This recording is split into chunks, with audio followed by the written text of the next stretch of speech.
নমস্কার বন্ধুরা, খবর সন্ধান ইউটিউব চ্যানেলে আপনাদের প্রত্যেককে স্বাগত জানাচ্ছি। এই মুহূর্তের গুরুত্বপূর্ণ আপডেট। আজকে রয়েছে মঙ্গলবার। এই মুহূর্তের যে আপডেট আমরা পাচ্ছি, অবশেষে জানালেন ভারতীয় আবহাওয়া দপ্তর 22 তারিখে একটি ঘূর্ণাবর্ত তৈরি হবে দক্ষিণ পূর্ব বঙ্গোপসাগরে, যেটা অনেকে বলছেন এবং কখনো কখনো দেখতেও পাওয়া যাচ্ছে একটি ঘূর্ণিঝড়ের আকার নিতে পারে। তবে আবহাওয়া দপ্তর কী বললেন, ঠিক এই জায়গাতে তাদের যেটা এখনও বক্তব্য রয়েছে, এখানে একটা ঘূর্ণাবর্ত তৈরি হবে 22 তারিখে। 23 এবং 24 তারিখের আশেপাশে এই ঘূর্ণাবর্ত পশ্চিম এবং উত্তর পশ্চিম দিকে এগোতে থাকবে এবং শক্তিশালী হতে থাকবে। এখনও পর্যন্ত ভারতীয় আবহাওয়া দপ্তরে এই রয়েছে পূর্বাভাস। আমরা সমস্ত কিছু দেখাবো এবং বাংলার আবহাওয়াতে একটা বড় পরিবর্তনের সম্ভাবনা রয়েছে আজ থেকে। কুয়াশার প্রাদুর্ভাব ঘটবে আজ থেকে আগামী 2 দিন মতন প্রচণ্ড কুয়াশা না এলেও দু এক জায়গা প্রচণ্ড কুয়াশা পড়তে পারে। তবে অধিকাংশ জায়গাতেই যেটা বলা হয়েছে হালকা থেকে মাঝারি কুয়াশা পড়বে। আমরা সমস্ত কিছু আপনাদের দেখাবো, শেষ পর্যন্ত সঙ্গে থাকুন। আশা করছি ইনফরমেশন আপনাদের ভালো লাগবে, কাজে লাগবে। আমাদের চ্যানেলকে সাবস্ক্রাইব করে রাখবেন, একটি লাইক করতে ভুলবেন না। এই মুহূর্তের যে তথ্য আমরা পাচ্ছি তাতে 22 তারিখের দিকে আবহাওয়া দপ্তরের পূর্বাভাস রয়েছে একটি ঘূর্ণাবর্ত তৈরি হবে বঙ্গোপসাগরের দিকে। তো আমরা বায়ুমোড় থেকে সেটাই দেখার চেষ্টা করব। আমরা দেখতেও পাচ্ছি একটা ঘূর্ণাবর্ত কিন্তু রয়েছে। এই ঘূর্ণাবর্ত ক্রমে ক্রমে শক্তি বাড়াবে। এই যে ঘূর্ণাবর্তের অবস্থান আমরা লক্ষ্য করতে পারছি, এই ঘূর্ণাবর্তটি শক্তি বাড়াবে এবং সেটা উত্তর ও উত্তর পশ্চিম নয়, তারা বলছেন পশ্চিম এবং উত্তর পশ্চিম হয়ে এগোবে। অর্থাৎ মূল যা গতিটা থাকবে পশ্চিম দিকে সংলগ্ন উত্তর দিকে, এবং পরবর্তী ক্ষেত্রে সেটা দক্ষিণ ভারত এবং শ্রীলঙ্কার দিকেই আসার সম্ভাবনা থাকছে। জেনারেলি তাদের যা পূর্বাভাস এখনও পর্যন্ত রয়েছে, এর জন্য বাংলার জেলায় জেলায় প্রচণ্ড মেঘলা আকাশ থাকার সম্ভাবনা রয়েছে, বৃষ্টির সম্ভাবনাও থাকতে পারে। প্রথমেই আমরা স্টেপ বাই স্টেপ দেখার চেষ্টা করব। 23 তারিখের যা পূর্বাভাস পাচ্ছি যে ঘূর্ণাবর্ত আরও শক্তিশালী হবে। 24 তারিখের দিকে ঘূর্ণাবর্ত থেকে একটি নিম্নচাপ তৈরি হবার আশঙ্কা রয়েছে, এবং এই নিম্নচাপ কিন্তু যেটা দেখতে পাচ্ছি আমরা শ্রীলঙ্কা এবং তামিলনাড়ুর দিকে আসার সম্ভাবনা রয়েছে। 25 তারিখের দিকে নিম্নচাপ আরও শক্তি বাড়াবে এবং একটি গভীর থেকে অতি গভীর নিম্নচাপ আকারে আসতে পারে। 26 তারিখের দিকের যা আপডেট, নতুন আপডেট পাওয়া যাচ্ছে, আগে দেখা গিয়েছিল একটু অন্যরকম, এখন দেখা যাচ্ছে 26 তারিখের দিকে সেটা ভারতীয় উপকূলে প্রবেশ করতে পারে। বিশেষ করে আছড়ে পড়ার সম্ভাবনা রয়েছে, যেমন তামিলনাড়ুর দিকেই রয়েছে। এই রাজ্যের দিকে আছড়ে পড়তে পারে সংলগ্ন শ্রীলঙ্কা। এবং এর জন্য কি ঘূর্ণিঝড়ের কোনো পূর্বাভাস পাওয়া যাচ্ছে? আপাতত যা দেখে মনে হচ্ছে ঘূর্ণিঝড়ের মতন পরিস্থিতি আমরা কিন্তু লক্ষ্য করতে পারছি না। বায়ুর বা হাওয়ার ততটা গতি নেই, 38-40 কিলোমিটার প্রতি ঘন্টায়। যদিও এটা ঘূর্ণিঝড় তৈরি হবার একটা আশঙ্কা বা ক্ষীণ আশঙ্কা থেকেই যাচ্ছে, তবে এটা বলতে পারি আপনাদের একটি অতি গভীর নিম্নচাপ অবশ্যই তৈরি হতে চলেছে। এর জন্য প্রচণ্ড মেঘলা আকাশ থাকবে বাংলার জেলায় জেলায়, এবং বৃষ্টিটা হবে দক্ষিণ ভারতের দিকে। পরবর্তী ক্ষেত্রে সেই বৃষ্টি আস্তে আস্তে দক্ষিণ ভারতের উত্তরমুখী হয়ে এগোতে পারে। অর্থাৎ বৃষ্টিটা কিন্তু এইভাবে এগিয়ে একটু বাংলার দিকে আসতে পারে, বাংলা বিহারের দিকে আসার সম্ভাবনা রয়েছে।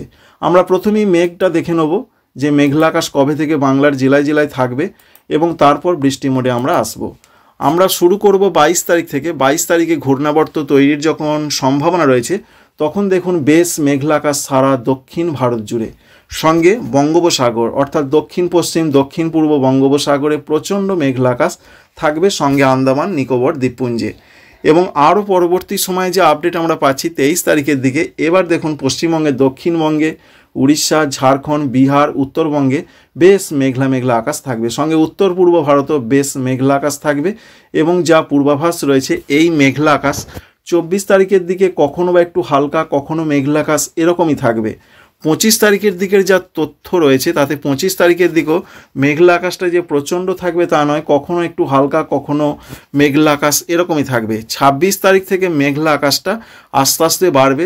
যত সিস্টেমটা উপকূলের কাছে চলে আসবে ততই কিন্তু মেঘটা এবার বাংলার দিকে আসার সম্ভাবনা থাকছে। 27 তারিখের দিকে প্রচণ্ড মেঘলা আকাশ উড়িষ্যার দিকে, ছত্তিশগড়ের দিকে। 28 তারিখের যা পূর্বাভাস, 28 তারিখে 29 তারিখে সেই মেঘলা আকাশ ঝাড়খণ্ড, মধ্যপ্রদেশ এছাড়া রয়েছে অন্যান্য মধ্য ভারতের রাজ্যগুলোতে ব্যাপ্তি লাভ ঘটাবে বা বেশি করে ছড়িয়ে পড়বে।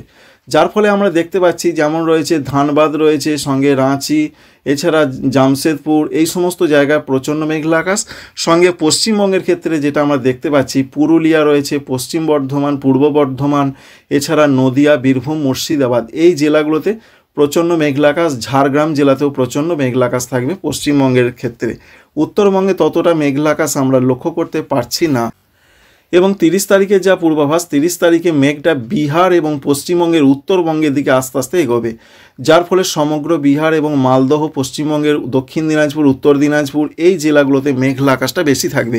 কিন্তু দেখুন কলকাতা, 24 পরগনা, পূর্ব মেদিনীপুর এই জেলাগুলোর দিকে ততটা মেঘলা আকাশ দেখা যাচ্ছে না। যদিও মেঘলা আকাশ অবশ্যই থাকবে। ডিসেম্বর মাসের 1 তারিখ পর্যন্ত যা আপডেট এখনও পর্যন্ত আমরা দেখতে পাচ্ছি, তাতে দেখুন সেই মেঘ কিন্তু সারা পশ্চিমবঙ্গ এবং ঝাড়খণ্ড, বিহার, উড়িষ্যা, এছাড়া পশ্চিমবঙ্গের উত্তরবঙ্গের পাশাপাশি আসাম, মেঘালয়, অরুণাচল প্রদেশের দিকেও মেঘলা মেঘলা আকাশ থাকতে পারে। এবার বৃষ্টির পূর্বাভাস কি রয়েছে? আপাতত যেটা আলিপুর ওয়েদার অফিস বলেছেন, বৃষ্টির সেরকম কোনো সম্ভাবনা নেই আগামী 5 দিন, অর্থাৎ আজ থেকে আগামী 5 দিন দক্ষিণবঙ্গে সেরকম কোনো বৃষ্টি হচ্ছে না। তবে যেটা দেখা যাচ্ছে দক্ষিণ ভারতের দিকে অবশ্যই প্রচণ্ড বৃষ্টি থাকছে। সেই বৃষ্টি আস্তে আস্তে দেখুন উত্তরমুখী হচ্ছে, পরবর্তী ক্ষেত্রে উত্তর পূর্বমুখী হচ্ছে, যার ফলে ছত্তিশগড় সঙ্গে রয়েছে বিহার, ঝাড়খণ্ড এই সমস্ত জায়গায় বৃষ্টি কিছুটা হতে পারে। তবে যে প্রচণ্ড বৃষ্টি হবে সেরকম বলা যায় না। তবে বাংলার দিকে সেই বৃষ্টির সম্ভাবনা আগে কিছুটা দেখা গিয়েছিল, এখন ততটা দেখা যাচ্ছে না।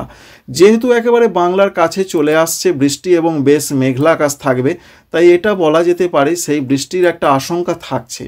কোন জায়গায় আশঙ্কা থাকছে? যেখানে বৃষ্টি রয়েছে তার পার্শ্ববর্তী জায়গাতেই আশঙ্কা থাকবে। যেমন রয়েছে পুরুলিয়ার দিকে রয়েছে, পশ্চিম বর্ধমান, বীরভূম, মুর্শিদাবাদ, ঝাড়গ্রাম এই জেলাগুলোতে বৃষ্টি আসতে পারে। তবে কলকাতার সঙ্গে রয়েছে 24 পরগনা, এদিকটা অনেক দূর রয়েছে, এদিকে হতে পারে, তবে এখনও পর্যন্ত সেরকম কোনো খবর নেই।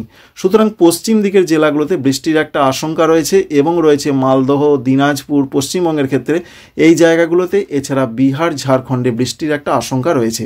সেটা হতে পারে 29 থেকে 30 নভেম্বর তারিখের মধ্যে। এখনও পর্যন্ত বৃষ্টির এই আপডেট আমরা পাচ্ছি।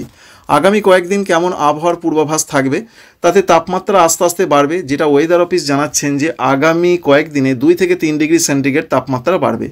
তবে বিশেষ করে দেখতে পাচ্ছেন, রংটা দেখে বুঝতে পারছেন তাপমাত্রা কিন্তু বাড়তে শুরু করেছে, তবে হালকা হালকাভাবে বাড়ছে এবং আগামী কয়েকদিনে সেটা আমরা আরও ভালোভাবে অনুভব করতে পারবো। পুরুলিয়ার দিকে আজকে 14 ডিগ্রি থাকবে, 14 থেকে 15 একটু বাড়ছে, বাঁকুড়ার দিকেও একটু বাড়ছে, বর্ধমান জেলার দিকেও বাড়ছে। কলকাতার দিকে ততটা বাড়ার সম্ভাবনা নেই, যেমন 18 ছিল 18ই আমরা দেখতে পাচ্ছি। তবে আগামীকাল থেকে কলকাতার দিকেও তাপমাত্রা বাড়বে, ঠান্ডা আস্তে আস্তে কমবে। এই রয়েছে মোটামুটি পূর্বাভাস। আগামী কয়েকদিনে তাপমাত্রা পতন হবার সম্ভাবনা নেই, অর্থাৎ ঠান্ডা যেটা রয়েছে সেটা আস্তে আস্তে আরও কমবে, এমনটাই সম্ভাবনার বা পূর্বাভাস রয়েছে। এবং এই ঠান্ডা কবে ফিরতে পারে নতুন করে? আপাতত যা দেখা যাচ্ছে ঠান্ডা ফিরবে, তবে প্রচণ্ড ঠান্ডা ফেরার সম্ভাবনা আপাতত নভেম্বর মাসে অন্তত নেই। নভেম্বর মাসটা এই রকমই চলবে, কখনো একটু ঠান্ডা, কখনো হালকা একটা গরমের অনুভূতি থাকবে। তবে পশ্চিম দিকের জেলাগুলোতে মোটামুটি ঠান্ডাটা বিরাজ করবে। ঠান্ডাটা কমে যাবে একেবারে কলকাতা, হাওড়া, হুগলি, পূর্ব বর্ধমান, মেদিনীপুর, ঝাড়গ্রাম এই জেলাগুলোর দিকে ঠান্ডাটা অনেকটা কমে যাবার একটা আশঙ্কা রয়েছে। আবার নতুন করে ঠান্ডা আসতে পারে, তার জন্য ডিসেম্বর মাস পর্যন্ত আমাদের অপেক্ষা করতে হবে। আগামী কয়েকদিন কেমন আবহাওয়া থাকতে পারে বাংলার জেলায় জেলায়, কারণ এই সময় মরশুমি ফসল ধান কাটার সময় চলছে।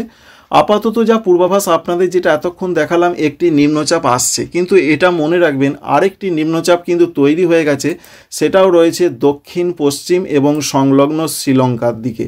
এখানে যে নিম্নচাপটা, এর জন্য মেঘলা মেঘলা আকাশ, দক্ষিণ ভারতে বৃষ্টি হবে, বিশেষ করে দক্ষিণ ভারতে তামিলনাড়ু, পুদুচেরি, করাইকল, রায়লসীমা এদিকে আজকে বৃষ্টির পূর্বাভাস রয়েছে।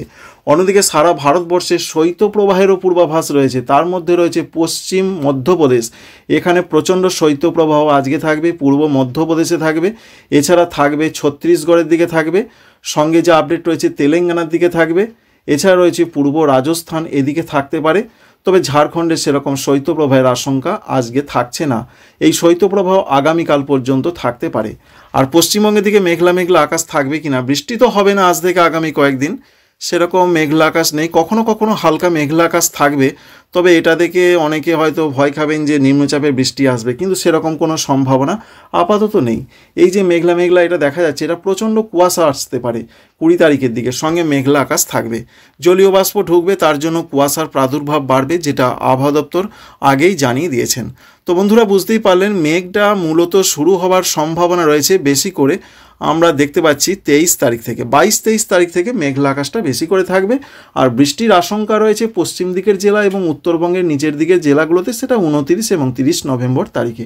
আশা করছি ইনফরমেশন আপনাদের কাজে লাগবে। ঘূর্ণিঝড় হয় কি না, আবহাওয়া দপ্তর কি জানাচ্ছেন সেটা অবশ্যই জানতে হলে চ্যানেলটিকে সাবস্ক্রাইব করে রাখবেন। এই ভিডিও কেমন লাগলো অবশ্যই কমেন্ট বক্সে কমেন্ট করতে ভুলবেন না। আপনার জেলায় কেমন রয়েছে আবহাওয়া, মেঘলা আকাশ না ঠান্ডা কমে গেছে না ঠান্ডা একই আছে, অবশ্যই কমেন্ট করবেন। Thanks for watching.